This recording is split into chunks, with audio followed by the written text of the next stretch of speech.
Hi everyone, James from Rocks and James here with another essential oil tip, a health and wellness tip. You know, essential oils are very popular these days, so I get a lot of question, and I see a lot of question out there on the internet about the dangers of essential oils. The dangers of essential oils really only come into play in a few situations. One is if you're not careful about how the company produces, sources, and tests their essential oils. We want to make sure that you find a company that has exclusive arrangements with the communities that they source them from, so that we can control how they're grown and the content and the kinds of things that we don't want to find in essential oil. Then how it's distilled, and that makes sure that once we extract that essential oil out of the plant, it is not altered in any way chemically, so it stays just as nature has provided it. And then we want to test along the way.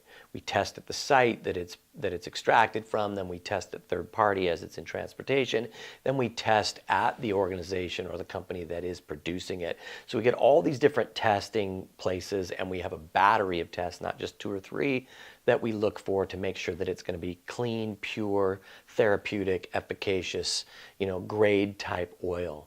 And there are really 99% of what you see out there is going to be that way. And if it's a really inexpensive oil, if you're paying $6 or $10 or even $20 for frankincense, then you're in a situation where that oil is not at the quality level that you want.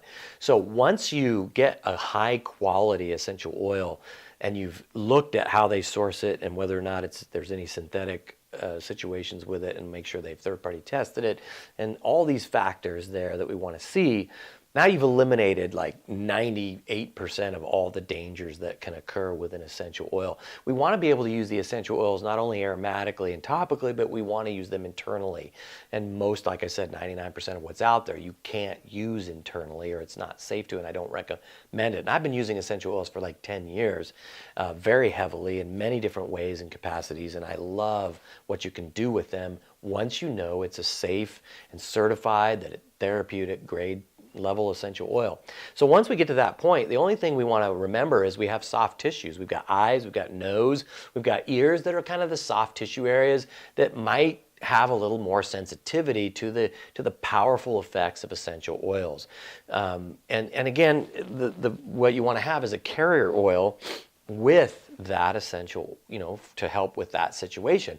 And this is just something you can put on before you put the essential oil into location, or if by accident you get it into one of the soft tissue areas, we can pour this fractionated coconut oil or any vegetable oil into those areas to diffuse and relieve any discomfort that might be there. Not going to damage you, but can be uncomfortable, right? So what we do is, I got peppermint earlier in my nose, so now it's starting to run a little bit, but I put some carrier oil in there and it's just fine, right? So even though I've been using essential oils for 10 years, there's always situations where it's good to know these safety factors. So have a carrier oil with your essential oils.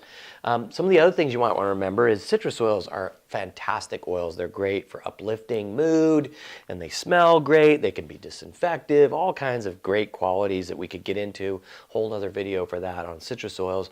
The thing though about citrus oils is they're what is called photosensitive, okay? Which means that you don't want to put on a bunch of citrus essential oil on your skin and then go out and sunbathe or be in intense direct sunlight for a length of period. You want to wait a couple of hours before you get back out into the sun.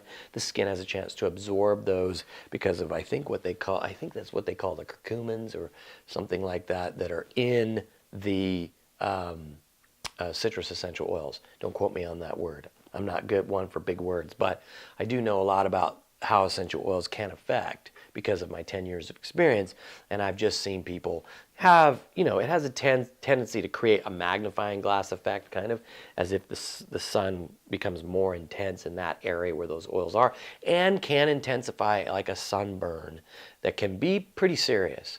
So we just want to be careful of that. Even with high quality essential oils, we want to be careful because it can create that photosensitivity. So the rule of thumb is just don't put on citrus oils and go sunbathe, or go out and take off your shirt and work in the yard. Wait a couple hours after you've used citrus oils, or just don't use citrus oils before you know you're going to do that. Again, your skin will heal from that. It's not like you're going to die or anything. It just will be super uncomfortable. Another essential oil or essential oils that there are a myriad of essential oils that have amazing benefits for the body, but can be quite warm, okay? This is oregano, right? So there's oregano, there's cinnamon, there's cassia, there's thyme, lemongrass. A lot of these oils can create a very warm or hot sensation. It would be like, if you put it in your mouth, it would be something that's very spicy, okay? And so what we want to do is, again, if we're going to use those topically, we're going to put a carrier oil down in the area where we're going to put them before we put them maybe on our skin. Now, the bottoms of the feet is a safe place. You like my bare feet? I like to hang out bare feet as much as possible.